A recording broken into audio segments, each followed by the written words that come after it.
చూసారా మన తెలుగు సత్తా? మరొక్కసారి చూడండి. ఈ మంగళవారం మార్చి 12వ తారీఖు ఆంధ్రప్రదేశ్ హైకోర్టులో ఎంత మంచి ఆర్డర్, చరిత్రలో ఎవరు ఎక్కడ సంపాదించిన ఆర్డర్. ఎలక్షన్ కమిషన్ కి మన ఆంధ్రప్రదేశ్ హైకోర్టు నేను వాదించగానే ఆర్డర్ చేశారు. ఏమని? మేలో ఎలక్షన్ జరపండి. ఇదిగోండి ఫస్ట్ ప్రేయర్, మరోసారి మీరు చూడండి అందరూ అక్కడ. ఫస్ట్ ప్రేయర్, మేలో ఎలక్షన్ జరపండి, కౌంటింగ్ వెంటనే చెయ్యండి. గత 3 ఎలక్షన్లు మీరు చూడండి, 10 ఎలక్షన్లు చూడండి. ఏప్రిల్లో ఎలక్షన్, 35-40 రోజుల తర్వాత కౌంటింగ్. ఇది ఎవ్వరు సాధించలేరు అని సీనియర్ లాయర్లు, ఈవెన్ నాకు తెలిసిన జడ్జిలు కూడా చెప్పారు. అయినప్పటికీ సమస్తము సాధ్యము. నాకు 8th wonder of the world అని ఎందుకు ఇచ్చారు? ప్రపంచంలో ఎవరికి 747 లేవు. నేను సాధించానా లేదా? లక్షల మంది అనాథుల్ని నేను పోషించానా లేదా?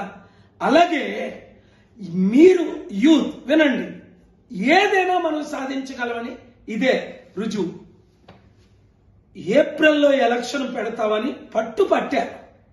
నేను మేలో ఎలక్షన్ పెట్టమని పట్టుపట్టాను. ఎవరు గెలిచాం? మనం గెలిచాం. ఎవరి మీద? మోదీ గవర్నమెంట్ మీద, ఎలక్షన్ కమిషన్ మీద. కనుక మిత్రులారా, జస్టిస్ నరేంద్ర గారు బ్లెస్ చేయండి విజయ్ గారిని.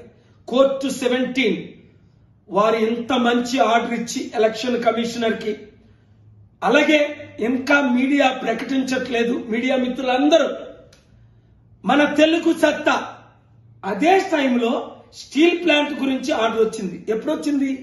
గురువారం మార్చి 14ని. ఏమని వచ్చింది? స్టీల్ ప్లాంట్ 8 లక్షల కోట్లది 8,000 కోట్లకి ఎందుకు అమ్ముతున్నారు? కనుక స్టీల్ ప్లాంట్ అమ్ముకుంటే నేను ఒక్కడే ఆపాను. ఎలక్షన్ ఏప్రిల్లో జరగకుంటే నేను ఒక్కడే ఆపాను.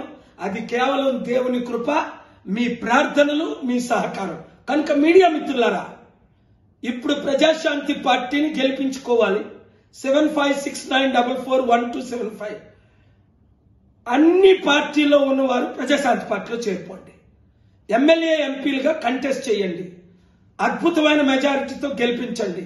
అప్పులు తీర్చి మిమ్మల్ని అభివృద్ధి చేసే బాధ్యత నాది. ఈ వీడియో అందరికీ చేరినంత వరకు ఇంక ఏ పార్టీకి ఓటేయొద్దు. మన పార్టీ బహుజనుల పార్టీ, బీసీ ఎస్సీ ఎస్టీల పార్టీ, కులాల పార్టీలకు గుడ్ బై చెప్పండి, కుటుంబ పార్టీలకు గుడ్ బై చెప్పండి. ఎలక్షన్ కి 57 రోజులు ఉంది కనుక విశాఖపట్నం ఎంపీగా నన్ను గెలిపించండి. ఆంధ్రప్రదేశ్ లో ప్రజాశాంతి పార్టీని గెలిపించండి.